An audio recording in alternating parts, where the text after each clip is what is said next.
something cool with Sean Astin. How you doing, man? Good. Good to see you. Nice to see you, man. How's con going for you so far? Niagara Falls, man. It's such a weird thing. It's spectacular, and then to have a convention there, I don't know. It's a little surreal, I must say. It's fun. It's fun. It's good. Seeing old friends.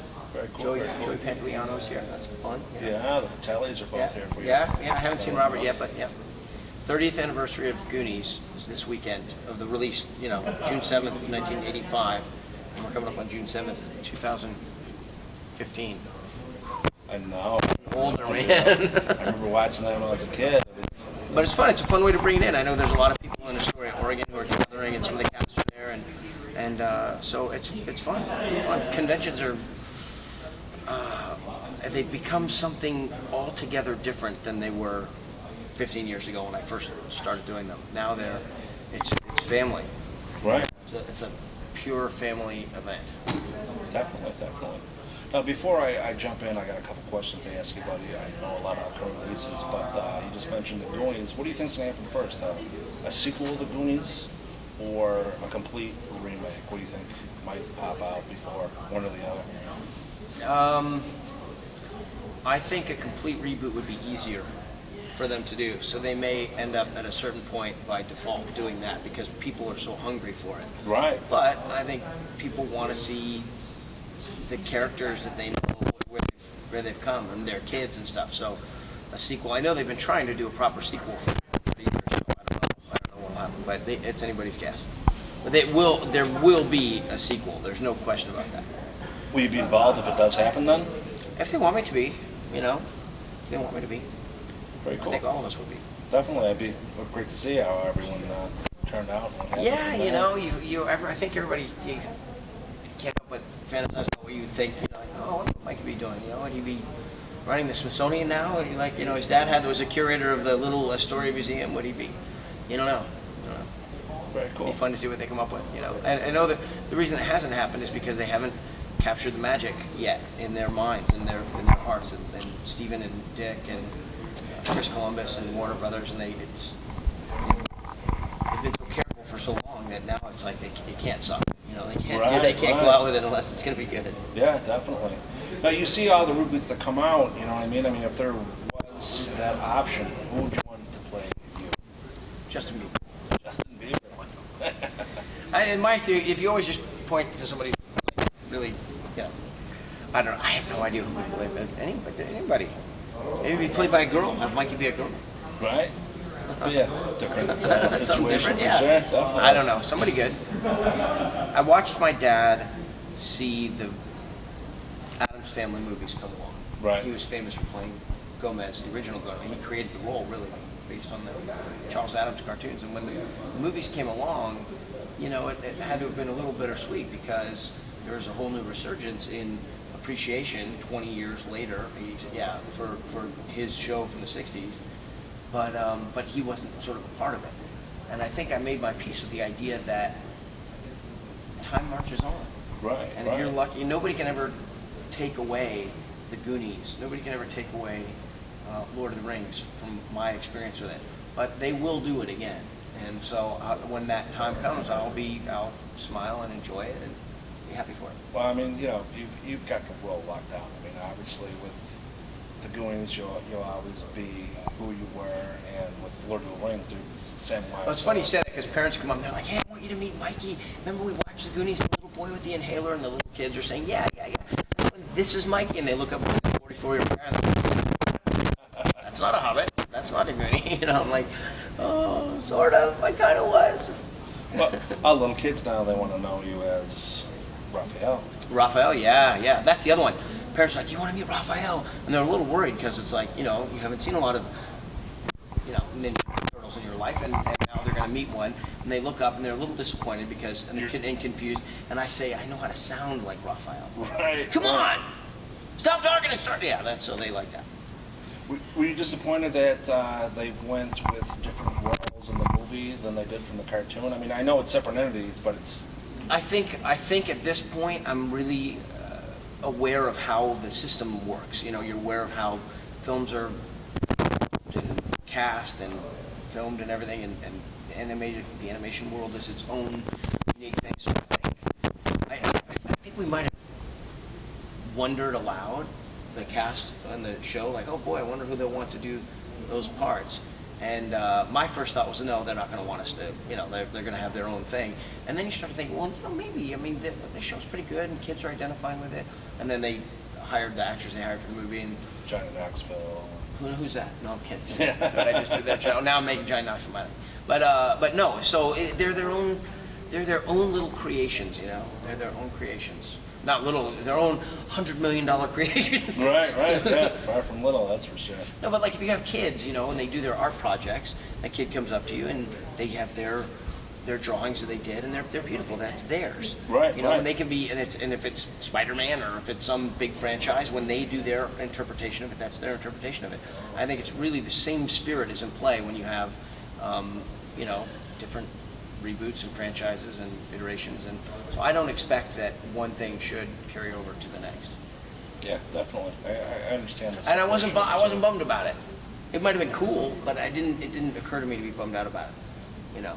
If they did, if they did a sequel to The Goonies, and it was centered around the characters, now in our 40s and whatnot. Right. And they hired someone else to play me, and I was still alive. I'd be like, that sucks. Yeah, for sure. That would suck. Yeah, definitely. But if they did a reboot, or if they did whatever, then I'd try and enjoy it. Yeah, definitely. Now, I understand you got a couple films coming out. One of them to talk about is The Surface, and from what I've seen from the trailer is you're out in the sea, and I see a plane crashes, and you go ahead and rescue the survivor of the plane, and a big thriller comes from there out. The trailer creates a certain energy, but the movie is actually a very traditional independent film. Okay. It's a two-character piece with two guys, myself and Chris Mulkey, the wonderful actor, stranded in a little fishing boat in the middle of Lake Michigan. You said that in the middle of the sea. These Great Lakes, we're here in Lake Erie, and you just can't believe when you get out there how you can't see land. Right. In any direction. It might as well be the ocean, and it's got its own tides, and it's got its own currents, and its own kind of thing. So my character wanted to commit suicide. His father died in an industrial accident he felt responsible for. His mother has advanced Alzheimer's. He just doesn't think there's any reason to live. So he wants to kill himself in, I guess, a kind of poetic fashion. He takes his dad's old fishing boat, or ski boat from the early 70s, and he drives it out into the middle of the lake, and right before he kills himself, he comes across the debris of this plane that's crashed, and the pilot, it's a single-engine plane, and it's like a float plane, and it caught a skid or whatever, and so the pilot is clinging to life, and my character brings him into the boat, and when I hit the debris, it knocked the prop off, so the boat is stuck, it can't go anywhere, and it's basically just a kind of meditation on survival, and yeah, I mean, without putting too fine a point on it, it's like the meaning of life, like why is it worth being alive, and it's this friendship that forms between the two of them. Very cool. Yeah. One thing I noticed though is it was actually shot out of the water. Sometimes these days you see a lot of green screen actually. No green screen. Just like No green screen. They may have digitally painted out a couple of the yachts that were in the background, but no, we wanted the experience, first of all because of the budget, but also because of the look of it. Gil Cates and Jeff Gendelman, the director and the producer, and Jeff is the creator of the thing and wrote it, they wanted us to have our filming on the water experience. Right. And it's a very challenging thing to do, and it was very, very low budget, and we all had a lot of, we really committed to the idea of the story, the values of the story, and we went out there on these boats, and we filmed on the water, sunburn, and it was great. It was the logistics challenge was there. It was fun. It was fun. It was hard work, and at the end of the day, you were fried, and then you got up the next day and you went back out and did it again. Setting the anchor on the pontoon and trying to get. At one point, they were trying to get the one catamaran. We had different boats that would kind of volunteer for different days, and just orchestrating how the boats are near each other so that you can't see them, and so that they're providing like silks and different lighting, bounce cards and stuff like that, and when the wind changes or the weather comes or something happens, the 2 hours they spent setting the anchor there just goes to hell in a handbasket, and you got to like pull the anchors up and not bump into each other, and then somehow at the end of the day you're like, oh, there's 15 pages of dialogue you guys need to do. Ready, go. You know? So, but and at the end of the days, we'd go back to the hotel and we'd go to the war room. And the war room was the director and the actor and myself, the other actor, Chris and myself, would sit down and we'd go through the next day's work, and we'd just try and make it real. We'd work with the words, we'd adjust the words, we'd cut stuff out, we'd add stuff, we'd try and capture the essence of what the writer wanted, but we also, it was written very kind of lyrically. It was written like a poem almost. You know, you're talking about the way the birds sound and the clouds passing over. And when you're like reading dialogue, you're like, okay, but like how do you get from this idea to that idea? And we would spend 90 minutes, you know, after 12 hours on the lake, and then we'd wake up the next morning, go out there and do it again and again. It was really rewarding, actually. It'd be hard being so character-based. I mean, the majority of the film is going to be the two of you together. I mean, obviously there's going to be backstory where they show the other characters in the film, but it's just the two of you is the main storyline. Yeah, you know, it's really interesting because if you're on stage, you're really aware of when you move. You're gonna cross to the other side of the stage to pick up that glass. Right. You know, you're gonna. There's some prop that you need, or some moment you're gonna come down stage to step into that light and have that moment. And really, that boat, this tiny little ski boat, was like that for us. When are you going to go to the front of the boat? You know, and let's think about that. Why are you going? Are you going there because you're trying to get water for him, or where's his knife, or where's the radio, or all of a sudden, all the little things that over the course of 90 minutes we interact with, not unlike a stage play, you know where it is in the boat, and you know when certain things happen in the boat. So it actually, I mean, I think if we would have rehearsed it for another like month, you know, we had like 2 days of rehearsal, but if we would have rehearsed it for a month and traveled around the country and then filmed it, I wonder how much better the movie would be, because it really was that kind of intimacy. And it really, you know, Chris and I have a lot of experience making movies, so we knew that it was down to us to kind of make it a movie, you know. Right. To like, and that's what Gil wanted from us, the director wanted from us. He wanted us to, these pro guys who've been doing it forever, and let's give them all this dialogue, and let's find a way to make it credible, make it real, make those emotions authentic. And, you know, it's about suicide, you know, and two men in the middle of the water, one of them was just going to commit suicide, and the other one's like, you know, it's really a great setup for dealing with some of those issues. So hopefully people. Great, man, great. I understand that just went into limited release this month, and then we're going to see a VOD release towards September. Yeah. It basically showed in the Upper Midwest around Lake Michigan. So, which was really cool because it is a beautiful movie to be seen. Jimmy San Marco was the cinematographer, and he really created it. It looks like Lawrence of Arabia on Lake Michigan. I mean, some of the, not all of it, but on some of the shots, it's just really breathtaking. So it was fun for people from the region to be able to see it on the big screen. But no, everyone else is going to see it. The world is going to see it. Video on demand. You can put the date on when you pick it up, but that's coming up. So I'm glad that your audience is going to have a chance to, you know, take a look at the trailer. And you know, the trailers, you got to take them with a grain of salt. It's really good to watch. Like they have on the website, thesurfacemovie.com, you can watch clips from the movie. And that's what will really give you a sense of like the tone of the movie. So I encourage you to do that. Actually shot in 2014, is that right?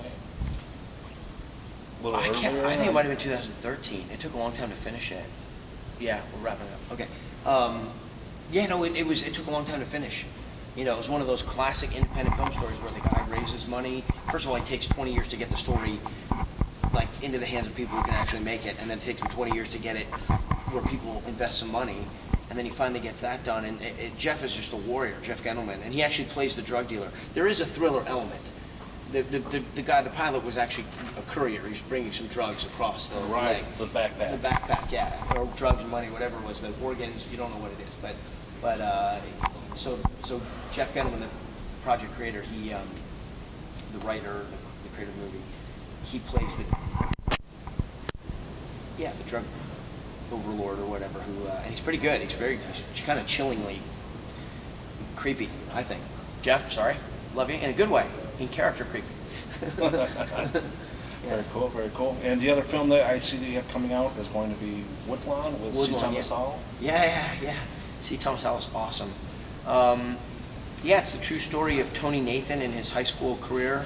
The NFL great in Alabama, 1973, civil rights era story. I play a chaplain who comes in. It's a Christian film. It's a very evangelical movie that celebrates a moment in American history where they call the Jesus Freak movement, when it was the first time I think Billy Graham was, drawing Cotton Bowl size crowds out to talk about Jesus, and they were on the cover of Life magazine and Time magazine, and so these filmmakers, the Irwin brothers, put it together, and they're incredibly passionate, strong filmmakers. John Voight plays Bear Bryant in it.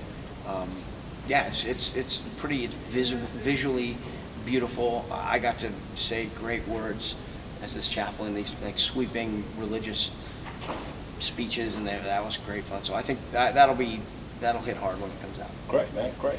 Now, I see your handler is getting you going. Before you run through, people want to follow up. I know you got a documentary coming out. I know you do a lot of Kickstarter type campaigns. People want to know more about you. They want to know. We're about to relaunch SeanAstin.com, and it's going to be really simple.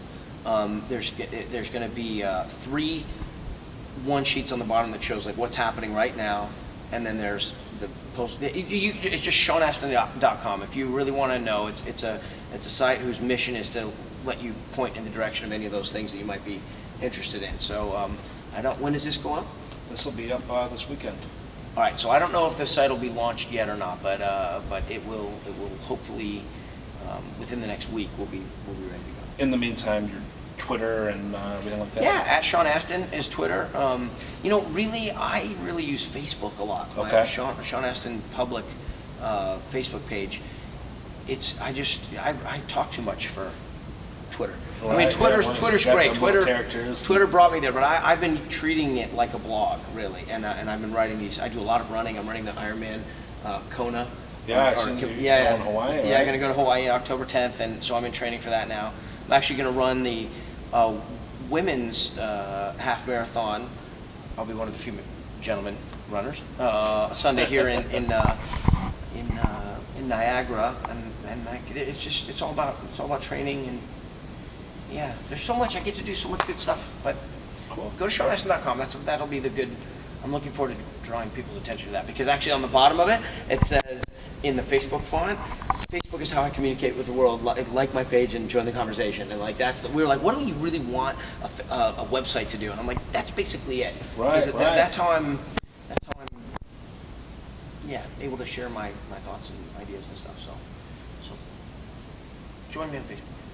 Perfect. Thank you very much, man. Thank you. Thank you for your time.